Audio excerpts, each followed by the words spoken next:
Ce sera bref, en l'occurrence, en 2 minutes et demie, trois, allez, déjà pour souhaiter la bienvenue à toutes celles et ceux qui viennent de nous rejoindre.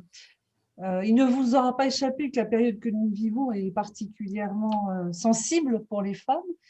Euh, une sensibilité qu'on pourrait qualifier de plutôt négative d'abord, qui est faite d'un certain nombre de régressions qui sont liées à la crise sanitaire, avec l'intensification des violences intrafamiliales. Je commence fort là, hein, mais il faut le dire, avec l'intensification donc des violences intrafamiliales, avec une majorité de femmes qui sont exposées en première ligne, avec des statuts fragiles ou avec une moindre reconnaissance, avec une charge mentale accrue dans le cadre du confinement, avec un chômage également qui frappe apparemment plus les femmes, et il ne vous aura pas échappé non plus une invisibilisation croissante des femmes, et notamment, je dirais presque magiquement, une disparition des médias. Mais une sensibilité également, alors qu'on ne va pas qualifier de positive parce que les sujets de fond sont trop graves, on dira constructive, avec d'abord une prise de conscience de tout ça, avec une dynamique de la parole qui se libère et commence à lever des voiles, à lever le voile sur des tabous sociétaux, et y compris dans le monde des Sciences Po. Avec également, constructif également, avec l'intensification et la multiplication des initiatives pour changer les choses, ou au moins pour essayer de le faire, tant en France que dans le monde. Voilà, donc sur ce tableau d'ensemble, eh bien, Femmes et société, qui n'a pas cessé d'être présente en cette période de distanciation, grâce en particulier à Nathalie Glorel et Elodie Parier à travers le rendez-vous des entrepreneurs, grâce à quelques rendez-vous également et quelques conférences qu'on a tenues, je dirais, par-ci, par-là. Et eh bien, Femmes et société, dans ce contexte-là, souhaite encore plus se rapprocher de ses membres, et ses membres au sens large, de ses amis aussi, on dira, enfin, justement dans ces temps difficiles, qui correspondent en plus aux 15 ans de notre association. Donc, en des temps plus normaux, on aurait fait la fête pour les 15 ans. Et là, on se rapproche et on se serre encore plus les coudes. Donc, très concrètement, nous sommes en train de relancer, il ne vous aura certainement pas échappé, nous sommes en train de relancer le mentoring des étudiantes. Mentoring pour que les femmes diplômées qui ont une expérience professionnelle puissent accompagner ces jeunes femmes dans leur entrée sur le marché du travail, donc qui est souvent compliqué, mais qui n'est pas vraiment simplifié actuellement. Nous relançons également, sous un format numérique qui est en cours d'ajustement, nos open networking.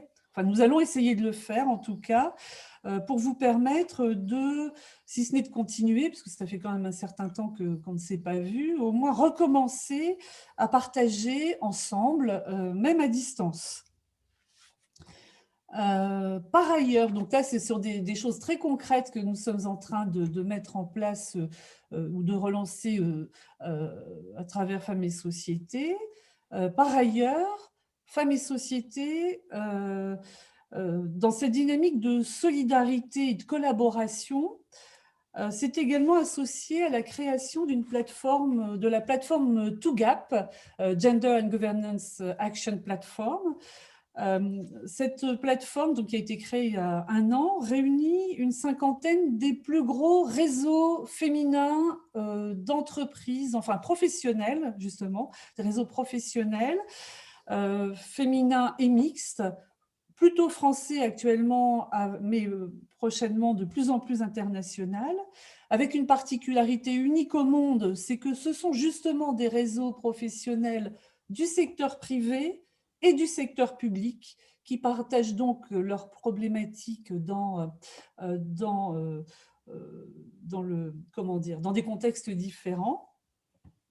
Et l'objectif de ToGap, ce qui est l'objectif de tous ces réseaux de femmes du monde professionnel, c'est d'obtenir un meilleur partage de la prise de décision. En fait, disons-le, un meilleur partage du pouvoir, en fait. Et donc, dans l'immédiat, alors il y a énormément d'actions, mais on en reparlera une autre fois. Je vais pas, justement, c'est pas l'objet du jour, mais ce que je voulais partager avec vous aujourd'hui par rapport à ToGap, dans l'immédiat, pour donner justement, pour amplifier cette visibilité disparue ces derniers temps dont je parlais à l'instant, et bien ToGap a lancé une base d'expertes et Femmes et Société va prochainement faire un appel à expertes pour que celles qui ont des expertises avérées puissent s'y inscrire et obtenir une visibilité particulière. Voilà, donc là, des choses très concrètes que je partage avec vous à l'instant. Je m'arrête là. N'hésitez pas à aller voir davantage d'éléments sur notre page, sur le site de l'association. Le nouveau site, ce qui fait qu'il y a des onglets supplémentaires et dans la page actualité, vous avez des présentations plus précises, plus détaillées de ce que je viens de vous dire. Donc, d'une façon générale, et avant de passer la parole à Nathalie, n'hésitez pas à vous manifester pour proposer des idées, pour proposer des projets, tout simplement pour vous impliquer dans le groupe Femmes et Société. On est preneurs de dynamique, d'énergie, de coups de main, donc n'hésitez pas à nous contacter. Nathalie, c'est à toi. Merci Pascal. Bonjour à tous et à toutes, je suis ravie de vous accueillir pour cette conférence sur le thème Égalité femmes-hommes en entreprise, où en est-on en 2021 ? Alors, lorsqu'on a préparé cette conférence avec Violaine Colombier et Léa de Cabarrus, qui sont ici présentes et que je remercie de l'aide à la préparation, il nous a semblé intéressant et important pour traiter ce thème d'avoir un double éclairage, à la fois un éclairage, je dirais, scientifique, académique, en s'appuyant sur des données chiffrées, fruits de recherche, et aussi un éclairage concret, terrain, de ce qui se passe en entreprise. C'est pour ça qu'on va laisser la parole à deux intervenants qu'on est ravis d'accueillir autour de cette table virtuelle. Donc, tout d'abord, Anne Boring. Donc, je vais vous présenter nos intervenants rapidement. Donc, Anne, qui est enseignante et chercheuse en économie à l'université Erasmus de Rotterdam. Anne est également associée au laboratoire interdisciplinaire d'évaluation des politiques publiques et à Présage. Et Anne, tu diriges également, last but not least, la première chaire pour l'entrepreneuriat des femmes à Sciences Po, qui a été créée depuis 2018. Donc, merci Anne pour ta présence. Et de l'autre côté de cette table virtuelle, de cette table ronde virtuelle, nous avons Jean Lagardère. Nous avons le plaisir d'accueillir Jean Lagardère, qui est DRH de SNCF Voyage, entreprise SNCF qu'il a rejointe en 2008. Donc, l'idée, c'est vraiment d'avoir son éclairage concret sur ce qui a été mis en place au sein de son entreprise. Alors, pour ce qui est de… Alors, je termine ce tour de table en me présentant rapidement. Je suis Nathalie Glorel et je suis directrice associée d'Intersection Conseil et Création, qui est une agence de conseil en communication que j'ai créée il y a maintenant 10 ans. Et je suis également co-organisatrice du Rendez-vous des entrepreneurs avec Élodie Parier. Alors, pour ce qui est de l'organisation pratique de la conférence, il y aura des temps d'échange avec vous, les participants, on l'espère. Donc, n'hésitez pas à faire remonter vos questions par le chat au fur et à mesure de la conférence. Léa fera un résumé et nous transmettra les questions lors de deux moments qu'on a réservés pour ces échanges. Et d'autre part, d'un point de vue pratique, je vous remercie de veiller à couper vos micros pour éviter les désagréments. Alors, en termes d'organisation de la conférence, il nous semblait important de la structurer en deux parties. Comment effectivement parler de l'égalité femmes-hommes en entreprise en 2021 sans commencer par faire un zoom sur la crise sanitaire que nous traversons depuis un an, la crise du Covid et ses conséquences en termes de télétravail quand c'est possible, en termes de chômage partiel, en termes de réorganisation dans les entreprises, en termes d'incertitude économique également. Donc, ça nous semblait important de commencer et de voir en quoi cela impacte particulièrement la place des femmes dans les entreprises. Et puis, dans un deuxième temps, nous allons prendre un peu de recul, un peu de hauteur, parce que nous sommes en 2021, soit 10 ans après la loi Copé-Zimmermann. Et donc, c'est intéressant aussi de s'interroger, de prendre un peu de recul et de voir ce qu'il en est, quels enseignements en tirer et aussi quels sont les enjeux et les futurs combats à mener. Donc, je vais commencer et laisser la parole à Anne sur la première partie, sur vraiment la crise sanitaire et ses conséquences pour les femmes. Alors, Pascal, tu disais que tu commençais en tapant fort. Moi aussi, je vais commencer avec des chiffres qui ne sont pas très réjouissants. Je m'appuie sur une étude Ipsos BCG qui est parue récemment et qui explique que le télétravail généralisé avec le Covid a pour conséquence que les hommes et les femmes ne jouent pas dans la même cour. Juste quelques chiffres.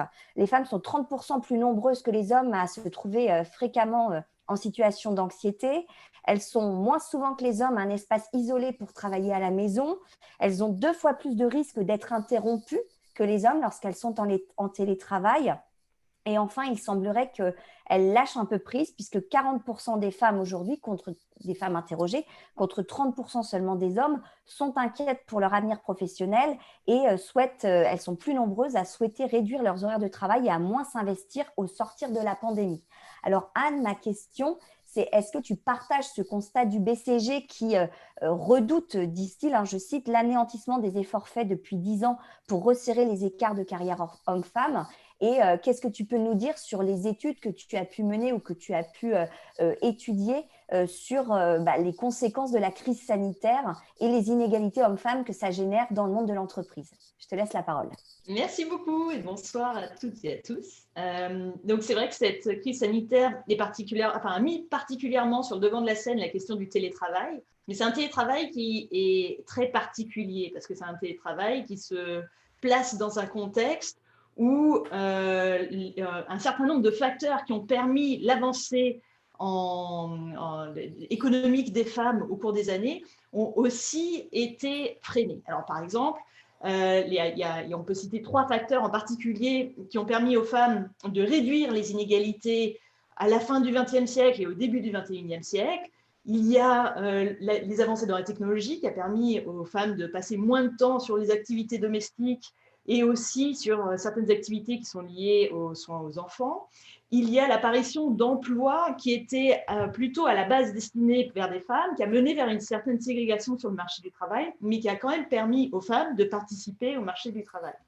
Et puis, il y avait les politiques publiques qui ont permis de libérer du temps pour les femmes, et notamment en France, on va penser aux politiques publiques à la fois de tout ce qui est l'aide à la maternité, mais aussi le soutien à la petite enfance, ce qui peut permettre aux femmes de retrouver leur emploi à la sortie de la maternité. Or, chacun de ces 3 mécanismes a été bouché ou en tout cas a été impacté par la crise du Covid. Donc, le fait de ne plus pouvoir externaliser une partie du travail des activités domestiques et du soin apporté aux enfants, en particulier lors de la première période de confinement, ça a eu un impact négatif sur les hommes et sur les femmes, mais plus particulièrement sur les femmes. Et ce que l'on constate, c'est que les femmes se sont retrouvées plus souvent en télétravail, aussi parce qu'elles occupent davantage des postes qui sont télétravaillables. Donc, si on regarde un peu sur l'ensemble de l'emploi en France, une étude de l'OFCE montre que c'est en gros 38% des emplois tenus par des femmes peuvent être passés en télétravail et à peu près 28% des emplois détenus par des hommes qui peuvent passer en télétravail. Et donc, du coup, les femmes se sont retrouvées plus souvent à la maison, soit parce qu'elles étaient en télétravail, soit parce qu'elles étaient aussi en chômage partiel, ou parce qu'elles ont pris un congé pour garde d'enfants. Et ça a été vraiment en particulier pendant la première période. Après, il y a eu un soutien à l'emploi en France qui n'a pas eu lieu, par exemple, aux États-Unis. Et là, il y a une nouvelle étude, notamment de l'OCDE, qui va bientôt sortir et qui montre que ce n'est pas si clair que ça, que l'emploi des femmes a été plus touché que celui des hommes. Mais ça dépend en réalité de l'implication des politiques publiques pour protéger l'emploi au cours de la crise. Et c'est vrai que les premières études qui sont sorties portaient plutôt sur les États-Unis. Et aux États-Unis, il y avait très peu de protection de l'emploi. Et là, en effet, les femmes se sont retrouvées soit rentrées, à ne plus pouvoir travailler parce que leur emploi avait disparu, soit justement devoir s'occuper des enfants et elles ont davantage pris en charge cette partie-là. Il y a aussi des raisons d'être un peu plus optimiste. Donc, dans une étude qu'on a menée pour la chaire aussi avec Ipsos, on a aussi trouvé que lorsque les hommes se sont retrouvés à domicile et que eux, leur emploi avait été davantage impacté par les mesures de confinement, ils ont pris davantage en charge les activités, notamment de soins aux enfants, mais aussi les activités domestiques. Alors, il y avait un déséquilibre avant. Alors, c'est assez intéressant parce que quand on pose la question aux hommes et aux femmes, quelle est la répartition des tâches domestiques, lorsqu'on demande aux femmes, enfin, tâches domestiques ou soins aux enfants, lorsqu'on demande aux femmes, en gros, elles disent qu'elles font 2/3 et leur conjoint masculin fait 1/3. Et quand on demande aux hommes, ils disent qu'ils font pas tout à fait la moitié, mais juste un tout petit peu moins. Donc, il y a des différences un petit peu, il y a des biais dans les mesures. Mais ce qu'on constate, c'est qu'il n'y a pas eu... Voilà, comme les femmes faisaient déjà davantage avant, en fait, là, juste, il y a eu un ajout de temps de choses qu'il fallait faire à la maison. Et finalement, les femmes ont pris... enfin, l'écart ne s'est pas forcément resserré ni étendu, mais juste, elles ont continué à en faire plus, sauf que c'était faire plus sur du temps qu'elles n'avaient pas en réalité. Donc, ça a été très compliqué. Maintenant, se pose la question de l'avenir de l'emploi et l'avenir du télétravail. Et il y a des avantages au télétravail qui peuvent être intéressants pour des employés à plus long terme lorsque finalement tous ces autres mécanismes qui ont été vraiment néfastes pour l'égalité professionnelle au monde pendant la période de confinement, lorsque ces mécanismes-là disparaissent, donc lorsqu'on peut de nouveau complètement circuler, que l'on est libre de son temps et de ses déplacements et de l'accès aux services et qu'on peut retrouver un emploi, du coup, on peut espérer que là, finalement, on va se poser davantage la question de comment les entreprises vont s'adapter au télétravail. Il y a un danger quand même qui reste, à mon avis, c'est que si les femmes ont davantage recours au télétravail dans la période de sortie de crise, il est possible qu'elles soient moins visibles au travail que leurs collègues masculins. Or, des études qui datent d'avant la crise du Covid montrent que lorsqu'on est en télétravail, on a moins de chances d'obtenir des promotions, et c'est en grande partie parce qu'on est moins visible dans l'emploi. Il y a une autre dynamique aussi qui joue, c'est que c'est vrai qu'on apprend beaucoup sur le tas et en échangeant avec ses collègues au quotidien, et cette formation continue est beaucoup plus difficile à réaliser lorsque l'on est en télétravail. Donc ça, je pense que c'est les deux points sur lesquels il faudra être particulièrement vigilant. Et puis ensuite, tout dépendra de comment l'emploi redémarre. On peut espérer qu'à la sortie de la crise, on peut l'espérer, ça ne va pas trop tarder, là, si les restaurants rouvrent et que l'économie peut aussi bénéficier d'un boost. Donc, il y a une grosse incertitude là, mais ce n'est pas forcément tout négatif. Est-ce que juste par rapport, parce que le télétravail, comme tu le disais, ne représente quand même qu'une partie des emplois. Il y a beaucoup d'emplois et on va le voir notamment à la SNCF, la majorité des emplois ne peuvent pas être en télétravail. Est-ce que du coup, l'impact économique du chômage, etc., est-ce qu'on sait si les emplois plus féminins ont été plus touchés, et notamment en France, parce que c'est des emplois peut-être moins qualifiés ou plus exposés qu'emplois de service? Oui, alors du coup, ça va un peu dans les deux sens. Et en fait, pour un pays comme la France, c'est vraiment pas clair. Notamment parce que finalement aussi, les emplois ont été préservés. Donc, je pense qu'on aura une idée beaucoup plus claire à la sortie de la crise et lorsque les mesures seront allégées. Mais il est vrai qu'il y a certains secteurs en particulier qui ont été fortement touchés. Alors, par exemple, donc tu parlais des services, mais c'est des emplois qui sont davantage occupés par des femmes. Mais il y a aussi certains emplois qui sont davantage occupés par des femmes qui ont été sursollicités pendant la crise. Donc, et ce n'est pas évident, en réalité, de savoir au final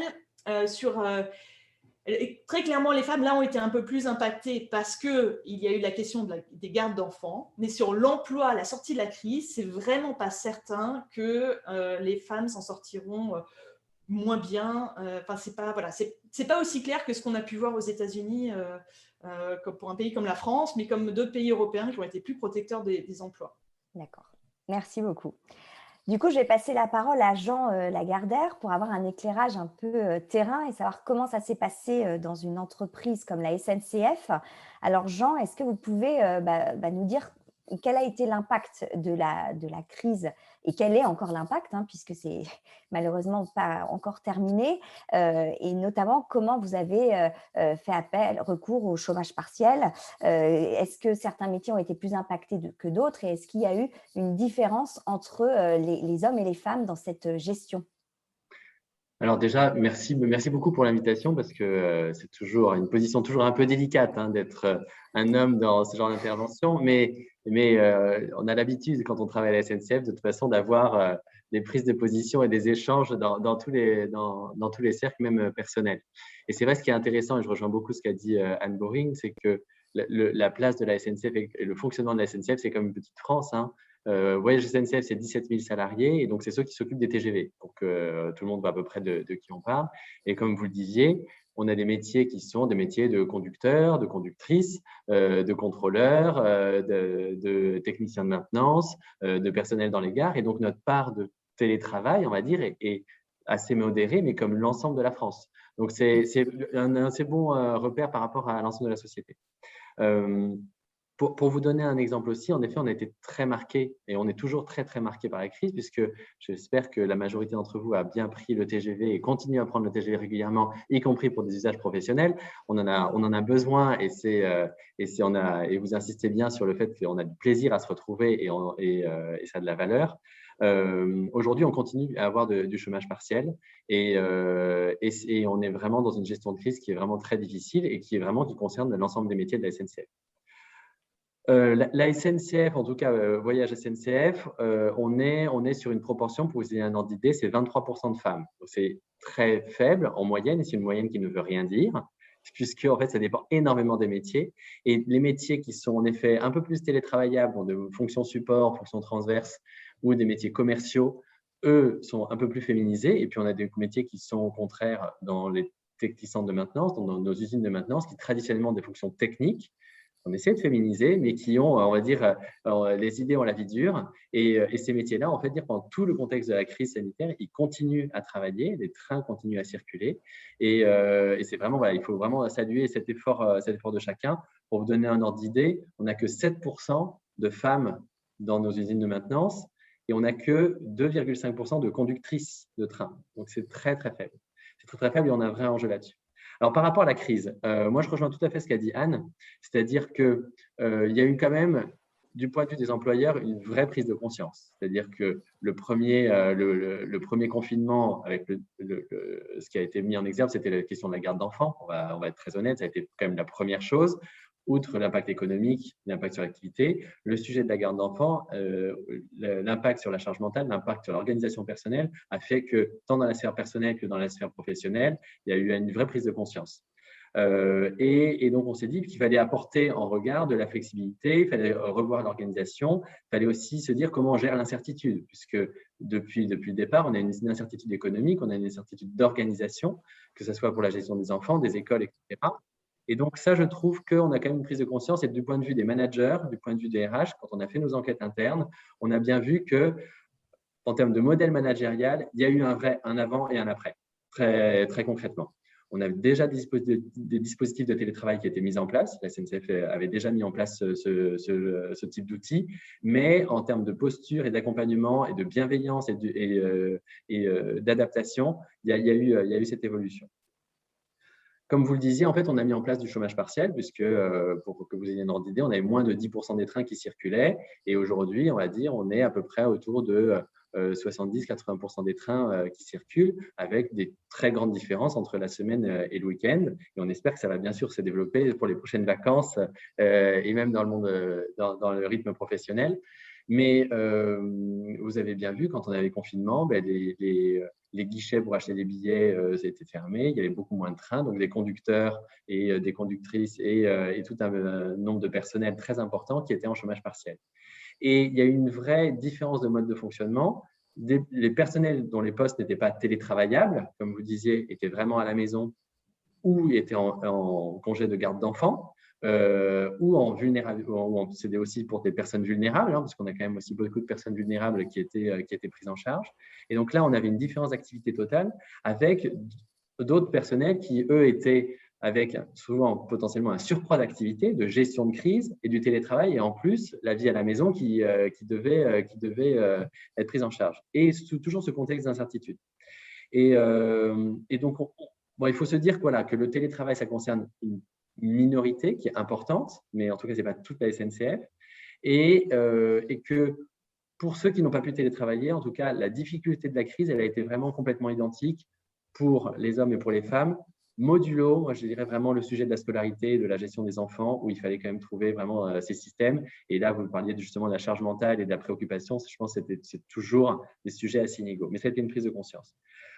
Pour les postes qui étaient en télétravail, ça a quand même franchement complètement changé notre mode de fonctionnement et notre évolution managériale. Et on s'est dit, au fur et à mesure de l'avancement, qu'on allait revoir notre mode de fonctionnement, revoir nos accords de télétravail et se dire qu'on allait institutionnaliser beaucoup plus de souplesse dans le fonctionnement des équipes en télétravail. Et donc, qu'une équipe se mette d'accord, hommes et femmes, sur les jours qui sont télétravaillables et les jours où, en tout cas, on a un vrai besoin de se retrouver en collectif, parce qu'on est persuadé, en tout cas à la SNCF, qu'il y a une vraie force et un vrai besoin aussi sanitaire, mental, de se retrouver aussi en collectif et de se voir.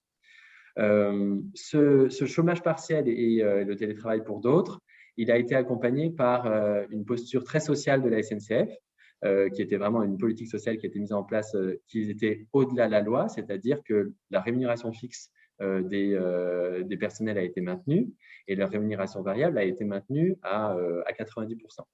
Donc, une garantie qui va au-delà des obligations de l'État et qui était assortie en même temps d'un vrai choix et d'un vrai positionnement que le chômage partiel soit un amortisseur social et donc pas de plan social, pas de licenciement, qui était vraiment, voilà, une politique très, très forte et qui fait partie des valeurs de la SNCF et de la marque employeur de la SNCF. Donc en termes pour revenir vraiment au sujet de différence hommes-femmes, aujourd'hui, dans tous les choix politiques qui ont été pris, ça a été une équité de traitement avec une grande vigilance et une politique sociale proactive, très sécurisante, tant en termes de conservation de l'emploi qu'en termes de garantie de rémunération.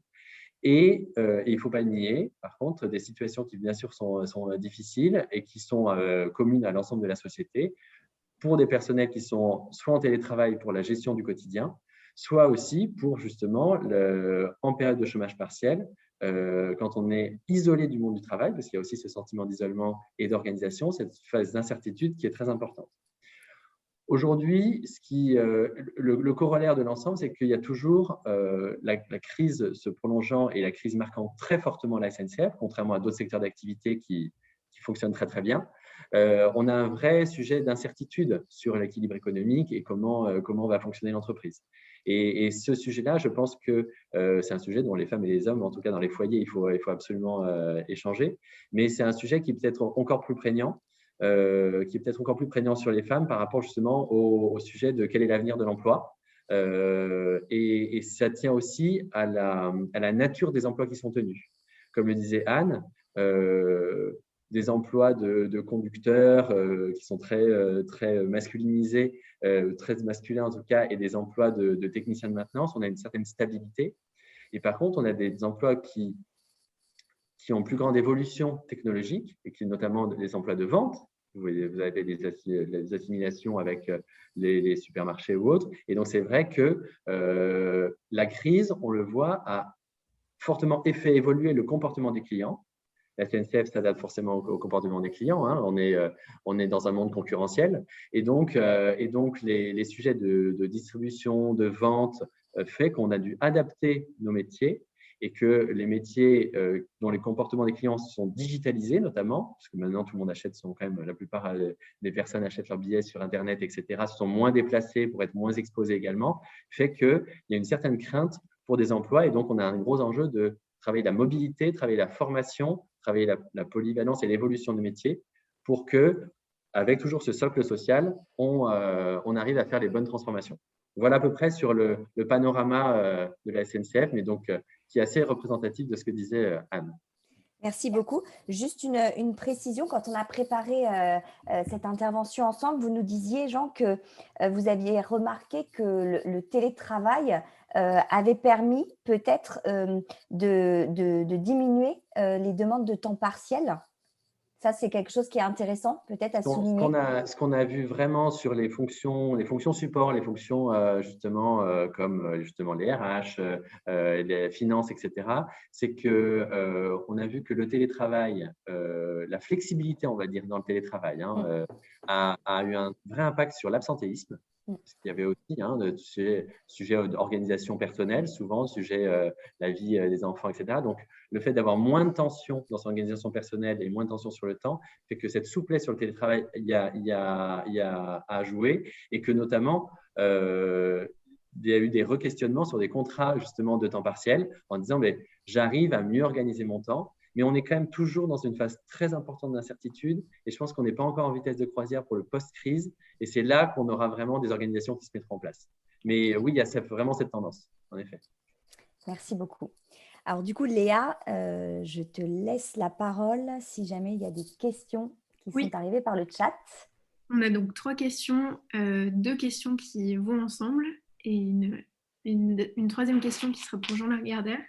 Alors la première question, pensez-vous que le télétravail et plus généralement l'équilibre vie professionnelle, vie personnelle doit être inclus dans les accords d'égalité professionnelle femmes-hommes ou est-ce que cela risque d'en faire un problème de femmes et finalement de renforcer les stéréotypes? Et donc en complément de cette question, est-ce qu'un accompagnement pour les salariés a été mis en place ou du moins une communication interne? Par exemple, pour bien rappeler qu'il faut respecter les horaires de travail sans en faire trop, penser à se déconnecter après telle heure, penser à faire des pauses, et des conseils pour les salariés avec des enfants à la maison, comment gérer une journée de travail pour que ce ne soit pas seulement les mères qui gèrent les enfants.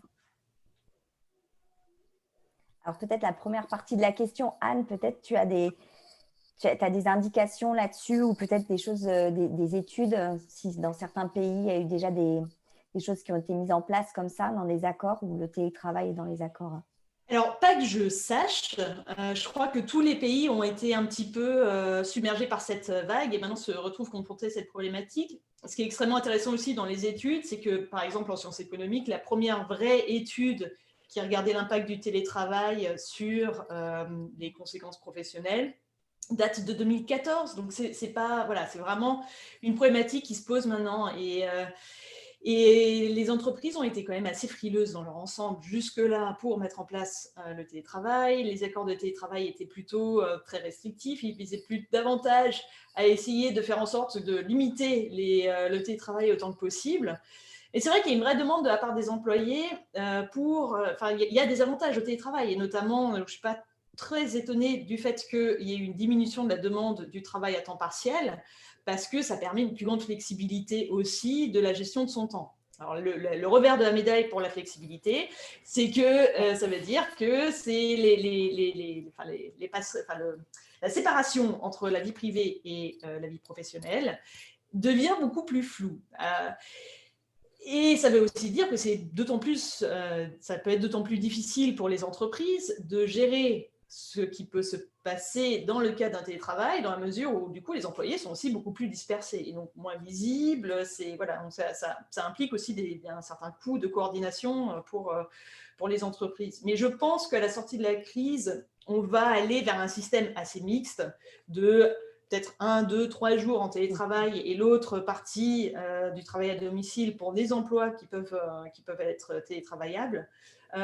Et dans ce cas-là, en revanche, je pense que c'est extrêmement important d'encadrer un petit peu cela. Alors, par quels moyens, je ne sais pas. Pourquoi pas, en effet, sur les accords d'égalité pro.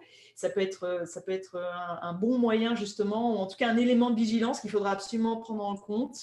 Parce que le grand danger, c'est que les trajectoires de carrière des femmes soient ralenties davantage que celles des hommes si les femmes se retrouvent à faire davantage de télétravail que les hommes. Jean, du coup, je vous passe la parole pour savoir comment vous avez justement, pour répondre à la deuxième question, accompagné les choses ou est-ce que vous avez accompagné les salariés pour les aider justement à gérer le télétravail? Alors, comme je vous le disais, on avait déjà depuis plusieurs années un accord télétravail Et de fait, par notre empreinte, on va dire, géographique, et pas mal de déplacements, il y avait déjà, on va dire, cette souplesse pour ceux de les fonctions qui sont télétravaillables. Donc, par contre, forcément, on n'était pas prêt à une généralisation d'un coup massive, pas forcément organisée. Et donc, je pense que tout le monde est passé par des phases un peu hystériques, ou en tout cas de désorganisation. Et donc, oui, on a mis en place des règles, puisqu'en fait, on a très bien vu qu'on avait besoin de ça. Et donc, on a mis en place des règles. C'est exactement ce que disait la question, c'est les plages horaires, c'est-à-dire qu'on a pas de réunion avant 8h30, la pause déjeuner elle est sacralisée de telle heure à telle heure pour avoir le temps de faire à manger, pour avoir alors là c'est encore pire avec le couvre-feu à 18h, donc on a vraiment sacralisé justement cette pause déjeuner parce qu'en fait sinon avec les systèmes de Zoom, de Teams, etc., en fait à un moment on est en incapacité aussi mentale et organisationnelle de vivre correctement. Donc oui, les plages horaires et la discipline sur les mails, elle a été dictée. Très honnêtement, en plusieurs phases. Ça a été commencé par plutôt des chartes et des bonnes pratiques en disant voilà, il faudrait. Et puis le temps avançant, on s'est dit bon, la règle est prise, c'est fini. Voilà. Donc on est passé à un niveau de coercitif, on va dire, supplémentaire. Et je pense que c'était nécessaire. Et l'exemplarité d'un comité de direction, il est là. C'est-à-dire qu'à un moment, l'exemplarité, elle marche par le haut. Et en fait, il faut s'appliquer à soi-même. Donc ça c'était vraiment nécessaire.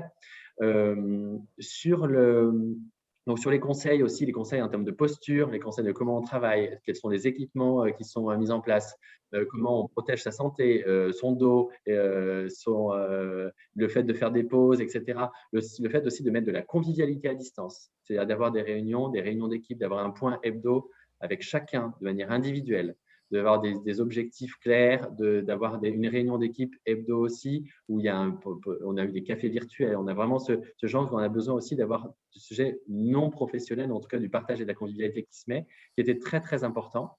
Donc voilà, du physique, du mental, de l'organisationnel. Il y a aussi des équipes qui ont mis en place des propositions de formation, de développement personnel. Il y a eu des webinaires qui ont été organisés. Donc voilà, il y a eu plutôt le collectif s'est beaucoup renforcé dans ces moments-là. Et il y a eu des initiatives et des mises à disposition de formations et de clubs qu'on a mis en place pour les gens qui le souhaitaient. Donc, notre but, c'était vraiment que tout le monde soit concerné. Donc, ceux qui faisaient la démarche individuelle y allaient, bien sûr. Et puis, de toute façon, que via le manager et via les RH, il y ait de toute façon cette vigilance pour qu'il n'y ait pas de personnes isolées et que tout le monde se sente au mieux. Et puis, après, notre décision, comme vous le dites, de se dire qu'à un moment, quand on sera sorti de cette crise sanitaire, qu'on crante le sujet. Et donc, chez Voyage SNCF, on s'est dit que dans les sièges, la cible, ce serait 3 jours au bureau et 2 jours à distance. Et ça permet aussi que chacun, en le sachant à l'avance, se dire comment on s'organise et comment chaque équipe s'organise pour que justement ça ne stigmatise pas non plus les femmes qui pourraient dire, on a connu ça il y a quelques années, le mercredi ou autre, mais là, c'est le rythme de l'équipe. Donc, il y a vraiment une équité et pas de marginalisation. Parfait. Merci beaucoup. Léa, d'autres questions ? Oui, j'ai encore 2 autres questions. Donc, j'ai une ancienne étudiante de Sciences Po qui est originaire de Suède et qui a pu voir vraiment la différence de traitement entre la Suède et la France, où notamment en Suède, finalement, les crèches et les écoles sont restées ouvertes. Et du coup, il n'y a pas eu une différence qui s'est vraiment creusée entre les hommes et les femmes. Donc, sa question, donc, j'ai l'impression que le coronavirus a renforcé l'inégalité homme-femme en France, mais pas en Suède. Avez-vous l'impression que le coronavirus a récemment renforcé l'inégalité homme-femme en France ? Du coup, ça rejoint une étude qu'on a menée dans le cadre de la chaire pour voir quel était l'impact du confinement sur les croyances envers les normes égalitaires de genre. Alors pour l'instant, on a que les résultats pour la France, mais on veut le mener dans plusieurs pays, notamment en Suède. Mais ce qu'on a trouvé, mais justement parce qu'en Suède, les contraintes ont été moins fortes sur les individus, parce que les règles ont été c'était les plus laxistes en Europe, en tout cas, par rapport aux mesures de confinement. Et du coup, ce qu'on trouve pour la France, c'est qu'il y a eu, en tout cas à la fin du premier confinement, il y a une augmentation du pourcentage de personnes, et en particulier des hommes, qui avaient qui étaient d'accord avec des affirmations qui sont les affirmations dont on sert dans plusieurs enquêtes européennes et mondiales pour mesurer les croyances égalitaires envers les normes de genre. Alors, par exemple, je peux vous en donner quelques-unes. Par exemple, sur des affirmations du type le travail d'un homme, c'est de gagner de l'argent, celui d'une femme, de s'occuper de la maison et de la famille. Donc, il y a une augmentation. Alors, ça reste faible en France, parce que la France est très égalitaire par rapport à d'autres pays européens, un petit peu moins que les pays du Nord, notamment, mais quand même, si on compare à l'Italie, par exemple, la France fait beaucoup mieux. Mais on voit quand même qu'il y a une augmentation du pourcentage, en particulier d'hommes, qui se disent d'accord avec ce type d'affirmation. Voilà, ou par exemple, en général, les hommes s'avèrent être de meilleurs dirigeants d'entreprise que les femmes, par exemple. Donc, on peut craindre quand même qu'il y ait eu un impact un peu négatif. Et en fait, c'est quelque chose que l'on voit apparaître, en particulier dans des situations d'augmentation d'incertitude économique. Et voilà, donc je suis assez curieuse de voir ce que ça donne pour la Suède. À mon avis, en effet, ça n'a pas dû augmenter autant. On voit aussi que l'autre élément intéressant de cette étude, c'est qu'il y avait une petite augmentation du pourcentage de femmes qui étaient d'accord avec des affirmations du type « En général, quand la femme a un emploi à plein temps, la vie de famille en souffre ».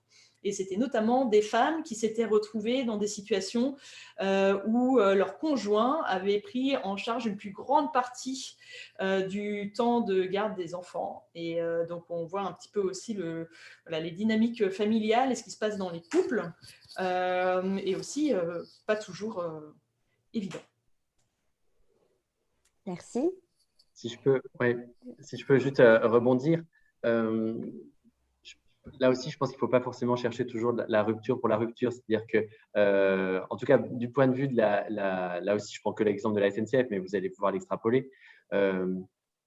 Le fait qu'on soit une entreprise qui soit en contact avec du public en permanence et qui soit une entreprise qui fonctionne 7 jours sur 7, quasiment 24 heures sur 24. Et donc, le fonctionnement en horaire décalé, le fonctionnement de nos services, le fonctionnement industriel, fait que c'est le cœur de l'entreprise. Et ça, en fait, c'est complètement partagé et c'est complètement, on va dire, intégré dans la vie de chacun et dans la vie des salariés, que ce soit les hommes et les femmes, dans le fonctionnement des familles. Et je pense qu'en fait, on retrouve le sujet dans la grande distribution, pareil, dans le monde industriel.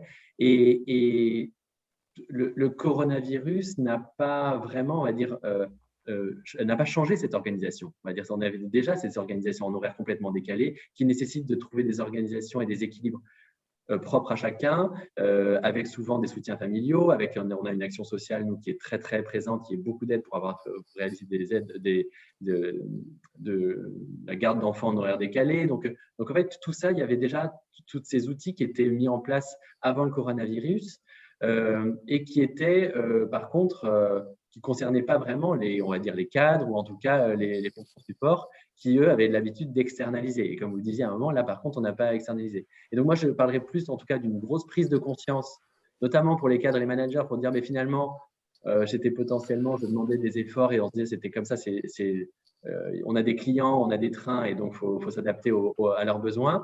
Je me dis, finalement, quand c'est moi-même qui suis concerné, ça me fait regarder les choses autrement. Donc, moi, la vraie rupture, je dirais vraiment, c'est une vraie rupture managériale où on se dit, il y a vraiment un côté social, humain et flexible qui fait qu'on prend conscience qu'on doit trouver des solutions et que les organisations doivent être un peu plus flexibles. Voilà, il faut quand même se rappeler que y a une très grande partie de la population justement qui fait fonctionner, on va dire, tout le pays et que ça a continué de la même manière et qui avait déjà trouvé des modes de fonctionnement, on va dire, adaptés, on va dire, à des horaires décalés ou des situations de déplacement importants. Après, je n'ai pas de repère sur la Suède. Mais...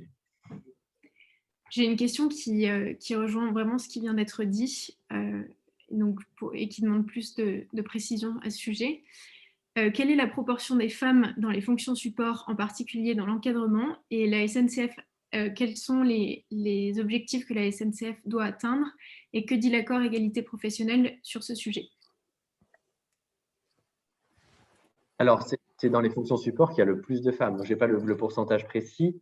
On est de toute façon, aujourd'hui, il y a plusieurs angles de travail justement sur la féminisation et en tout cas la place des femmes justement dans l'entreprise.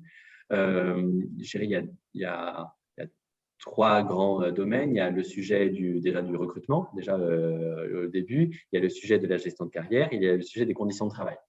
Le sujet du recrutement, on a vraiment des objectifs par métier et en fait, on se concentre énormément sur l'attractivité des métiers techniques parce que c'est là où en fait on recrute beaucoup. On recrute quand même assez peu dans les fonctions support, mais néanmoins, on a une énorme marge de manœuvre et on a quand même un énorme potentiel sur la féminisation des métiers techniques.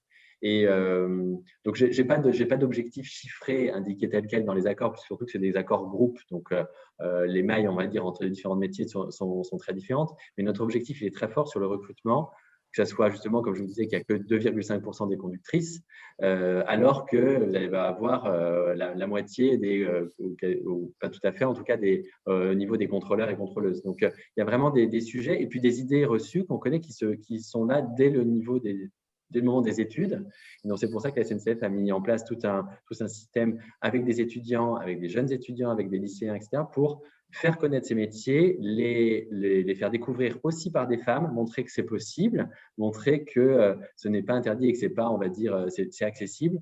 Et donc, on a vraiment on accueille des étudiantes, on leur fait visiter nos ateliers de maintenance, on voit les gestes métiers, on voit qu'en fait, c'est les machines qui portent quand même beaucoup, donc on a moins de sujets de force physique. Et que en fait, les femmes aussi sont respectées. Le corollaire, c'est les conditions de travail pour les femmes.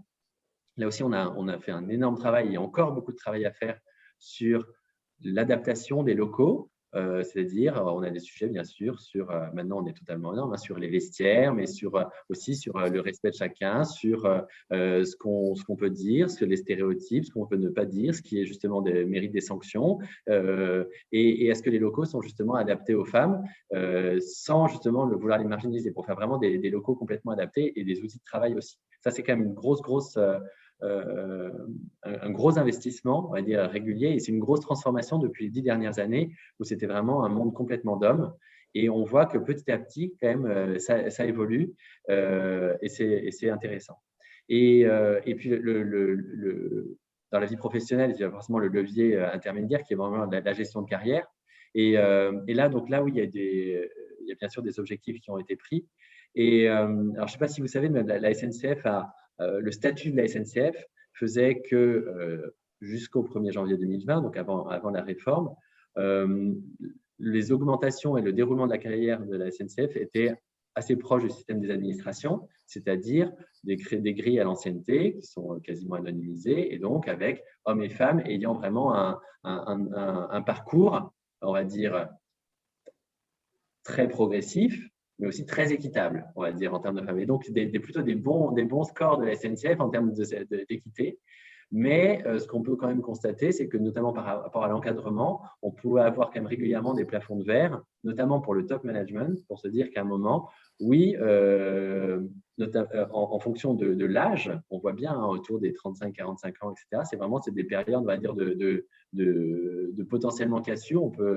Et donc, on a vraiment toujours ce travail. Il y a eu un gros travail qui a été fait sur les promotions, et il y a toujours quand même un plafond de verre qu'il faut travailler. Le COMEX a pris l'exemple, parce qu'il s'est vraiment féminisé. Donc là aussi, il montre l'exemple. Il y a une politique très volontariste sur le sujet. Et puis, après, il y a tous l'indice Pénicaud, etc., qui montrent qu'on évolue. Et donc, ça aussi, ça met en lumière ces actions. Et donc là, dans les derniers accords justement qu'on a passés sur la mixité, ou en tout cas l'égalité femmes-hommes, on a vraiment le sujet de chaque salarié de la SNCF qui est en congé maternité au moment des revalorisations individuelles a automatiquement une revalorisation individuelle. C'est-à-dire, on ne se pose même pas la question de sa qualité de service, on se dit que voilà, on a une automaticité de développement, et ce sont des questions aussi pour faire changer les mentalités et puis pour faire aussi un système de rattrapage. Mais on a toujours un travail sur le fond des métiers et sur la promotion, notamment sur l'encadrement. Merci beaucoup. Alors du coup, on a commencé, mais c'est très bien si ça suscite des questions. On a déjà abordé un peu la deuxième partie sur un peu un bilan. des 10 dernières années, 10-15 dernières années en termes d'évolution de politique en termes d'égalité femmes-hommes. Alors, Jean parlait de la féminisation des COMEX. On arrive un peu dans le cœur de notre second sujet. On fête cette année les 10 ans de la loi Copé-Zimmermann. Est-ce que, Anne, tu peux nous faire un petit topo sur, voilà, est-ce qu'on a des études qui nous permettent de tirer des enseignements? Est-ce que c'est plutôt positif? Est-ce qu'il y a bien sûr des points de progression? Voilà. Et quels sont les prochains enjeux, notamment effectivement la féminisation de la strate en dessous, à savoir les COMEX et les CODIR? Alors, ce que montrent les études, c'est que en fait, les entreprises, même lorsqu'elles sont très volontaires pour favoriser l'égalité professionnelle dans le discours, au final, quand même, ce qui a tendance à les faire bouger, c'est lorsqu'elles ont des incitations fortes et contraignantes qui leur sont imposées. Donc, la loi Copé-Zimmermann a marché parce qu'elle a atteint de fait son objectif, parce que les entreprises ne voulaient pas être sanctionnées si elles ne rentraient pas dans les critères. Et de fait, la France se situe maintenant assez bien dans les chiffres d'égalité professionnelle, en partie par rapport aux autres pays européens ou les autres pays de l'OCDE, notamment parce que la France ou la Norvège ont des quotas qui sont stricts. Ce qui est intéressant, c'est que dans des pays où il y a eu des politiques de quotas qui ont été mises en place, mais sans contraintes fortes, sans incitation forte, ben en fait, il ne s'est rien passé. Donc, maintenant se pose la question de comment est-ce qu'on peut aller? Est-ce qu'on peut aller plus loin? Est-ce que c'est souhaitable d'aller plus loin? Et ce qu'on constate, c'est que finalement, en effet, les COMEX, les comités, les conseils d'administration sont, si on prend la France, à plus de 40% pour les entreprises qui sont soumises à la loi Copé-Zimmermann, et en dessous, ça ne bouge pas énormément en fait, au niveau des COMEX. Et c'est vrai que c'est des métiers différents. Donc, se pose la question des quotas à d'autres échelons. Et c'est vrai que les politiques de quotas fonctionnent de fait lorsque les entreprises ont peur de sanctions. Et on le voit par exemple avec l'index Pénicaud aussi, qui là aussi prévoit des sanctions pour les entreprises qui n'atteindraient pas les critères qui sont définis par cet index. Ben, du coup, les entreprises, elles bougent. Et c'est un élément très intéressant au niveau de l'index Pénicaud, qui est l'autre mécanisme contraignant qui a été mis en place en France, c'est que maintenant, celui-ci s'adresse aussi à des entreprises de plus petite taille et pas que aux grandes entreprises. Et finalement, on constate que les grandes entreprises ont plus ou moins réussi à s'adapter aux contraintes de l'égalité professionnelle parce qu'elles en ont les moyens, parce qu'elles peuvent plus facilement aussi faire des remplacements en cas d'absence d'un employé ou d'une employée, de faire des remplacements de congés maternité un peu plus facilement, d'avoir des services RH suffisamment développés qui leur permettent aussi d'organiser le travail entre employés. Ça peut être plus compliqué pour les entreprises de plus petite taille. Et là, je pense qu'il y a un vrai accompagnement à faire. On va voir justement comment elles vont performer. Mais c'est vrai que là aussi, on voit sur Index Pénicaud, dès que l'État met en place une mesure incitative vraiment forte, ben, ça marche. Et sinon, ben, il ne se passe pas grand-chose. Alors, pardon, je vais faire une exception. Il y a autre chose qui se passe en ce moment et il faudra voir un petit peu si ça perdure. Mais il y a aussi des contraintes extérieures qui viennent de la part de fonds d'investissement qui s'engagent sur ces sujets de diversité. Et c'est vrai que ça, c'est un autre moyen, mais pareil, en fait, c'est aussi une forme incitative forte pour encourager les entreprises à favoriser la mixité et la diversité au sens large au sein de leurs employés. Merci. Alors effectivement, Jean, vous le disiez, il y a l'enjeu réglementaire, la mise en place de ces normes, etc., que vous avez respecté. Vous disiez vous-même que au niveau du top management, il y avait une féminisation, mais qu'effectivement, c'était un peu en dessous, que c'était difficile. Vous nous parliez dans les leviers qui étaient assez puissants à la SNCF, il y avait quand même cette partie formation dont vous avez parlé tout à l'heure, mais aussi lobbying. Avec la mise en place notamment d'un réseau qui est parti du terrain, SNCF au féminin. Peut-être vous pouvez nous en dire deux mots? Oui, déjà, c'est vrai que pour nous, il y a un vrai enjeu sur l'égalité femmes-hommes. Donc, nous, on a un accord mixité depuis 2006 au niveau de la SNCF. Et c'est vrai qu'en complément, on a bien vu qu'il y avait des sujets, il y a des mesures très politiques, mais il faut qu'elles s'ancrent sur le terrain. Et il y a le lobbying, et c'est plutôt par le réseau et par le lobbying et par que la force de frappe est encore plus importante. Et donc, on a créé, alors il y a il y a justement des salariés extrêmement justement motivés et entrepreneurs que je trouve que je les salue, qui ont créé en 2010 justement le réseau SNCF au féminin. C'est quand même le premier réseau justement de ce type par sa taille en fait en France. Il y a 9000 membres, donc 9000 membres, c'est quand même très important. Il y a quand même 17% d'hommes. Voilà, c'est un réseau ouvert aux hommes. Et d'ailleurs, on pourra justement, bien sûr, partager par justement les liens, cette vidéo et cette conférence auprès d'eux. Et c'est un réseau très dynamique. C'est un réseau très dynamique de terrain. C'est-à-dire que qui fonctionne qui est au fait vraiment ouvert à tout le monde, qui a pour but de développer et proposer en fait des offres aussi pour les femmes et pour les hommes, mais de développement personnel aussi, d'affirmation, de mentoring, donc vraiment des réseaux un peu parallèles à la hiérarchie habituelle et qui permet aussi par le réseau, par la cooptation, par le fait de faire savoir, de casser un peu les idées reçues et les différentes strates qui peuvent être bloquantes. Et on voit bien qu'on a un sujet de formation, des sujets qu'on peut avoir de confiance en soi, prise de parole, gestion du temps, de connaissance de soi-même, avec tous les MBTI et ce genre de choses, d'apport aussi académique, de culture, de recul, et puis de ce fonctionnement du réseau. Et c'est ça, en fait, la force, parce que quand il y a 9000 membres, vous imaginez que dès qu'il y a des offres à pourvoir, et dès qu'il y a aussi du COMEX et qu'il y a même des top dirigeants qui sont des femmes, elles sont encore plus ambassadrices et elles appliquent en fait elles-mêmes ces mesures justement de lutte, en tout cas, contre ces stéréotypes et ces blocages. Donc voilà, c'est une bonne complémentarité. Et puis forcément, voilà, je pense que je crois beaucoup au fait qu'on ait on a des réglementaires, oui, on a des politiques RH qui sont vraiment qui sont institutionnalisées, qui sont objectivées, qui sont dans les entretiens annuels, qui sont dans les objectifs. Mais également à ce réseau, on va dire, en parallèle. Et c'est d'autres réseaux, parce qu'en fait, je parle de SNCF Féminin, mais il y a bien d'autres réseaux internes à la SNCF et qui permettent de changer le regard sur certains et sur certaines et d'ouvrir un peu les œillères. Et donc, les hommes sont aussi ça leur fait beaucoup de bien de participer aussi à SNCF Féminin et ils sont de plus en plus nombreux. Et donc, les coachings et les formations sont faits bénévolement. Il y a aussi des soutiens de l'entreprise qui sont mis en place.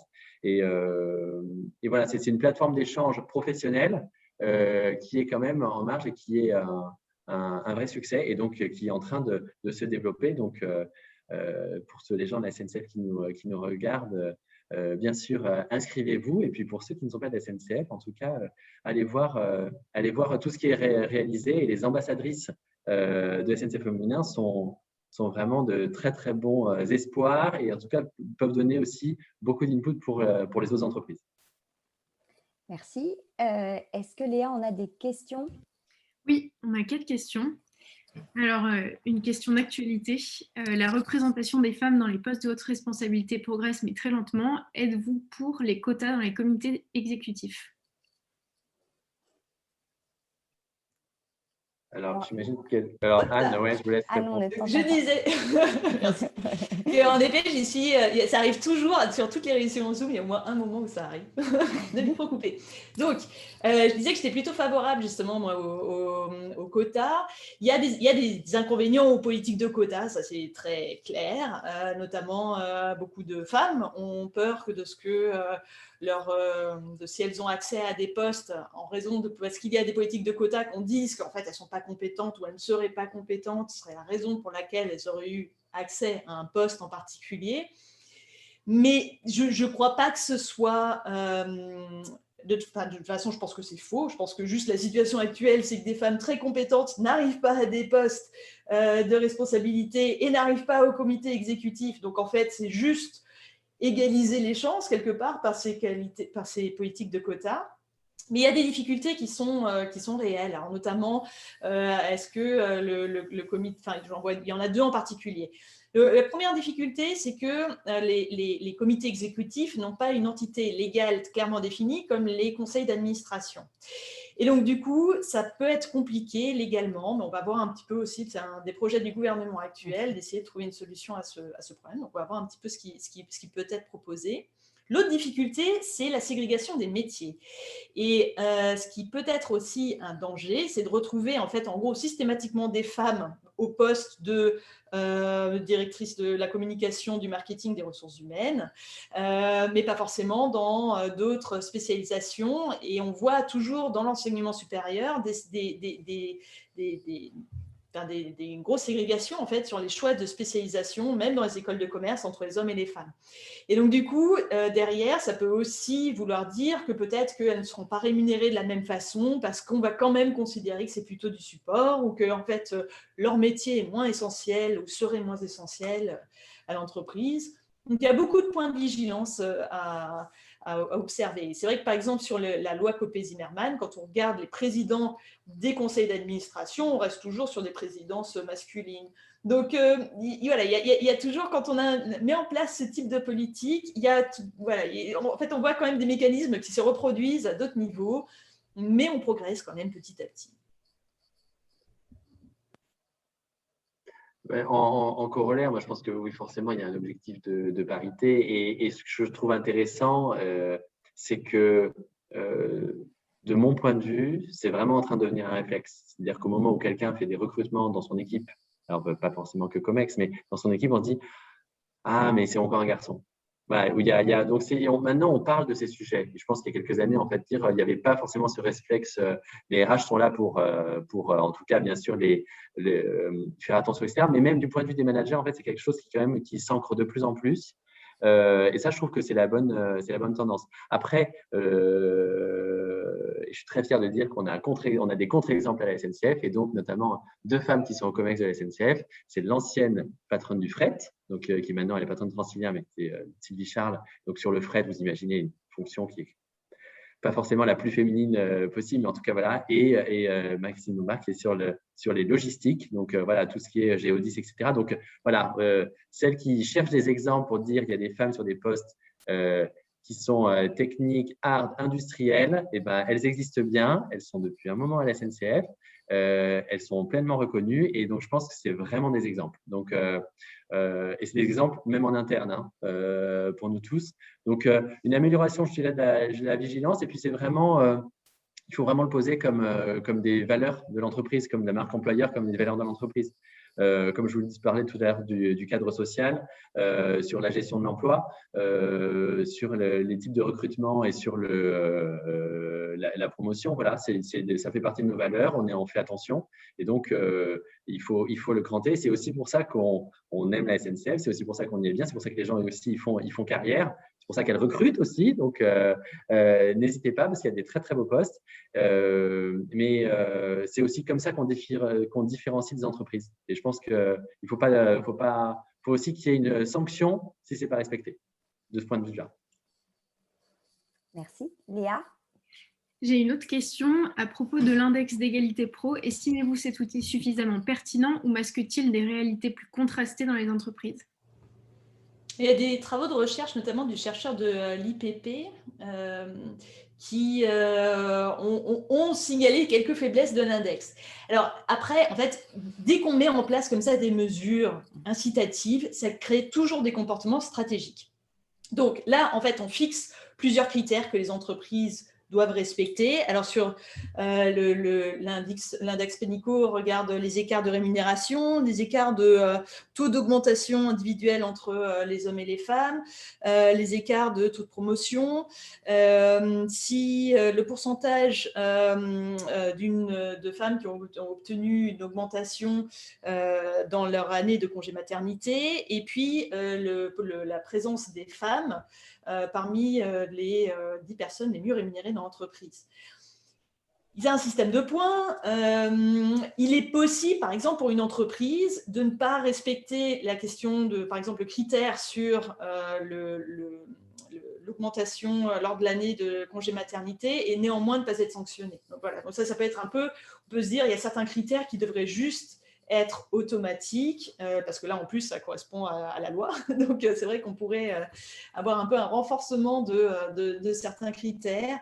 Ça dépend aussi, alors sur les inégalités salariales, on pourrait très bien, les entreprises peuvent mettre les gens dans différentes catégories de manière à masquer certaines inégalités. Et ce que ces chercheurs ont montré, c'est que en prenant en compte des salariés qui pour l'instant sont exclus, en fait, ça augmente les inégalités salariales mesurées.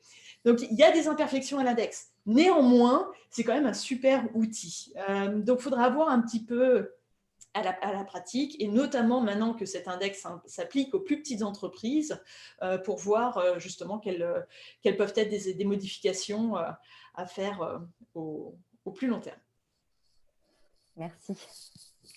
Moi, en tout cas, je salue l'outil parce qu'en fait, il a quand même une vraie valeur de mettre des actions concrètes et de mettre des critères concrets qui ne soient pas juste un seul chiffre. Donc oui, là maintenant, à SNCF Voyageurs, pour nous, on est à 91 points. Donc on est vraiment, et on a vu l'évolution dans le temps. Et donc, on a vu que des actions concrètes prises en compte dans les critères, c'est toujours le choix des indicateurs et le choix des critères qui fait qu'au moins on adresse des actions. C'est comme ça, c'est l'intérêt de la mesure. On a vraiment vu une évolution et en fait, tout ça passe par des actions concrètes et des actions mesurables. Donc ça, je trouve que c'est quand même vraiment important et c'est des choses qui sont explicables en interne, c'est des choses qui sont explicables aux managers, aux DRH, aux patrons d'entités. Et ça, en fait, ça peut être mis dans les entretiens individuels, ça peut être bien partagé, ça devient du concret. Donc moi, je donne pas mal de valeur à cet indicateur. C'est forcément, après, il sera enrichi, il faudra renouveler des questions parce qu'il y a des mécaniques de contournement, bien sûr, de stratégie, mais ne serait-ce que le sujet du congé maternité, le sujet des plus hautes rémunérations, le sujet de l'écart de rémunération, tout ça, il y a quand même des méthodes de calcul qui sont équitables. Et je trouve qu'en tout cas, à la SNCF, sur 17 000 personnes, même l'indice, il est calculé même sur encore plus que ça, hein, puisque sur du regroupement d'entités, mais en tout cas, on peut se l'appliquer à chacun. Et donc, la maille est quand même suffisamment grosse pour que ça ait un vrai sens, en tout cas en termes de politique. Après, plus on le descend au plus proche de chaque métier, plus on voit des disparités. Et c'est là où on a un vrai gros travail, où on peut dire que sur certains métiers, on parlait des fonctions support, déjà finalisé, on va avoir certaines problématiques, potentiellement de plafond de verre ou autre, et puis d'autres, sur d'autres métiers, où on part sans doute peut-être de plus loin, on se dit qu'on a un problème de détection, de valorisation.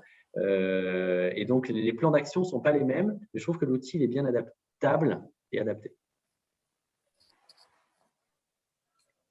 J'ai une autre question. Les nominations dans le top management ne seraient-elles pas devenues un outil de communication alors que la situation de la majorité des femmes ne s'améliore pas? Alors, c'est en partie un outil de communication, mais néanmoins, pour que les entreprises puissent avoir d'autant plus de femmes qui montent dans la hiérarchie, ça veut aussi dire qu'il faut qu'elles fassent attention à des échelons plus bas.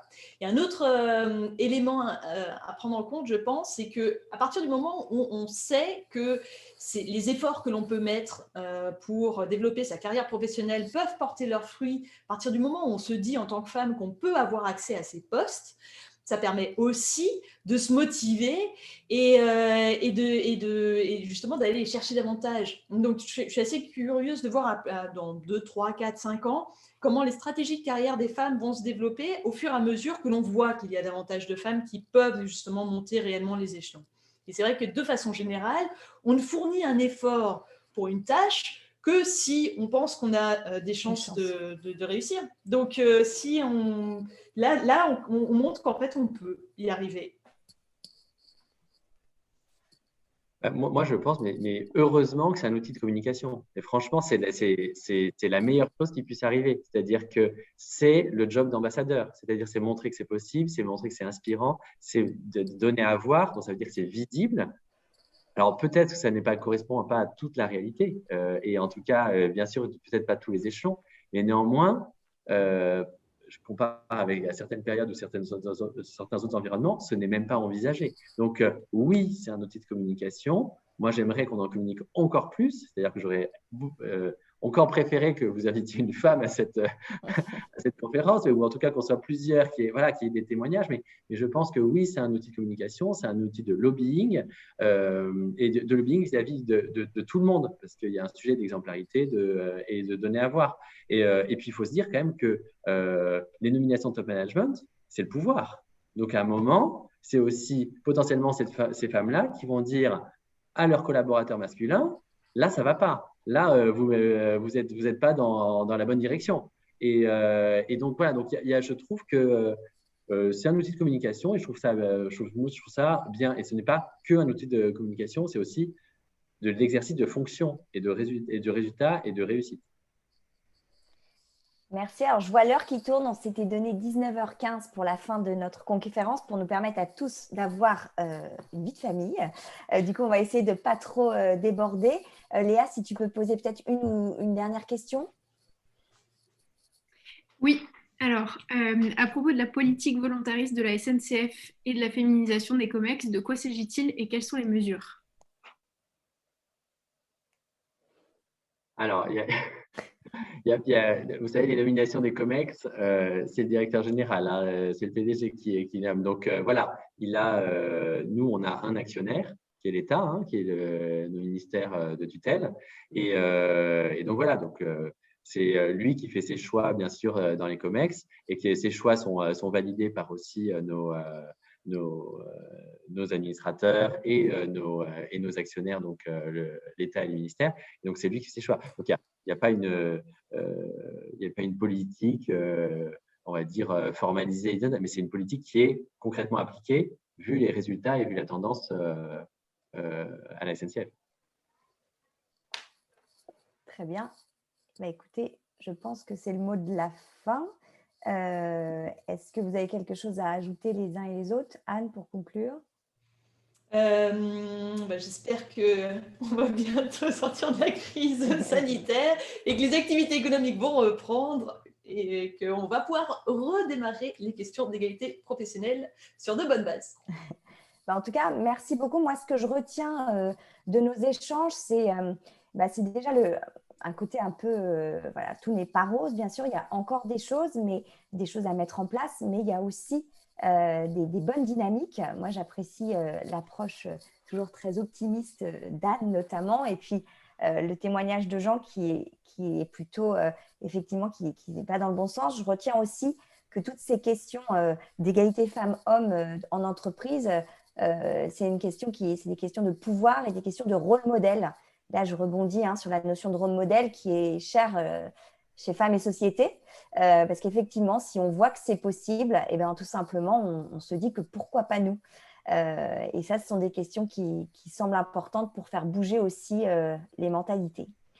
Écoutez, il me reste à vous remercier. Merci beaucoup pour votre participation, Anne et Jean. Merci à Léa et Violaine pour l'organisation, à Mélène aussi, aux alumni de Sciences Po pour tout le support technique. Pascal, tu veux peut-être juste dire le mot de la fin? Il faut que tu remettes, voilà, pensons à remettre le micro. Et merci à toutes les participantes et participants. Et merci pour les questions qui ont été nombreuses. Bien, écoute, le mot de la fin complètement improvisé, qui en fait ne consiste qu'à renforcer tes propos, à savoir l'importance d'avoir des rôles modèles en tout état de cause, qui soient portés par toutes les évolutions qui ont été évoquées à travers ces débats riches. Et on remercie encore une fois énormément nos interlocuteurs de tous ces échanges. Voilà. Et là encore, je dirais, on va continuer à travailler dans ce sens sur les sujets, sur les rôles modèles et sur, je dirais, toujours cette solidarité pour aider chacune à avancer. Voilà. Merci beaucoup à tous. Merci. Et on vous souhaite une très bonne soirée. Au revoir. Merci, au revoir. Merci. Au revoir.